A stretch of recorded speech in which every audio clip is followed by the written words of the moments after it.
ভাৰতৰ স্বাভিমান জাতীয় পতাকা প্ৰস্তুত কৰাত ব্যস্ত মহিলা। স্বাধীনতা দিৱসলৈ বাকী মাত্ৰ কেইটামান দিন। স্বাধীনতা দিৱসৰ বাবে প্ৰস্তুতি চলাইছে মহিলাই। ঘৰে ঘৰে তিৰংগা পতাকা যোগান ধৰাৰ ইচ্ছা মহিলাৰ। 15টাকৈ আত্মসহায়ক গোটৰ মহিলাই একত্ৰিত হৈ ব্যস্ত হৈ পৰিছে জাতীয় পতাকা প্ৰস্তুত কৰাত। 16,000 জাতীয় পতাকা প্ৰস্তুত কৰি ঘৰে ঘৰে যোগান ধৰাৰ সপোন দেখিছে মহিলাই। ইতিমধ্যে 8,000তকৈ অধিক জাতীয় পতাকা প্ৰস্তুত কৰি তুলিবলৈ সক্ষম হৈছে। যদিও স্বাধীনতা দিৱসৰ পূৰ্বে জাতীয় পতাকা 16,000 প্ৰস্তুত কৰি ঘৰে ঘৰে যোগান ধৰিব আত্মসহায়ক গোটৰ মহিলাই। হয়, নগাঁও লাখুৱাৰ উন্নয়ন খণ্ডৰ অন্তৰ্গত 15টাকৈ আত্মসহায়ক গোটৰ মহিলাই গ্ৰহণ কৰিছে এই সিদ্ধান্ত।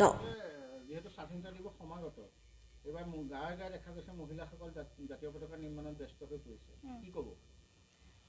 ধৰক লাখুৱা উন্নয়ন খণ্ডৰ অন্তৰ্গত অসম ৰাজ্যিক গ্ৰামীণ জীৱিকা অভিযানৰ আমাৰ 16,000ৰ ওপৰত মানে মেম্বাৰ জড়িত হৈ আছে। ইয়াত আমি প্ৰতি ঘৰে ঘৰে যাতে জাণ্ডা দিব পাৰোঁ তাৰ কাৰণে জাতীয় পতাকা মানে বনোৱা হৈছে। তাৰ ভিতৰত আমি প্ৰায় 8,000ৰ ওপৰত মানে কমপ্লিট কৰি দিছোঁ এতিয়ালৈকে, আৰু 8,000 আমাৰ টাৰ্গেট বাকী আছে। সেই টাৰ্গেটখিনি আমি এই 2-3 দিনৰ ভিতৰত আমি কমপ্লিট কৰি দিব পাৰিম। চৰকাৰে এটা নিৰ্দেশনা দিছে যে এবাৰ ঘৰে ঘৰে পতাকা উত্তোলন কৰিব লাগিব, কি ক'ব? এই চৰকাৰৰ পদক্ষেপক কি ক'ব?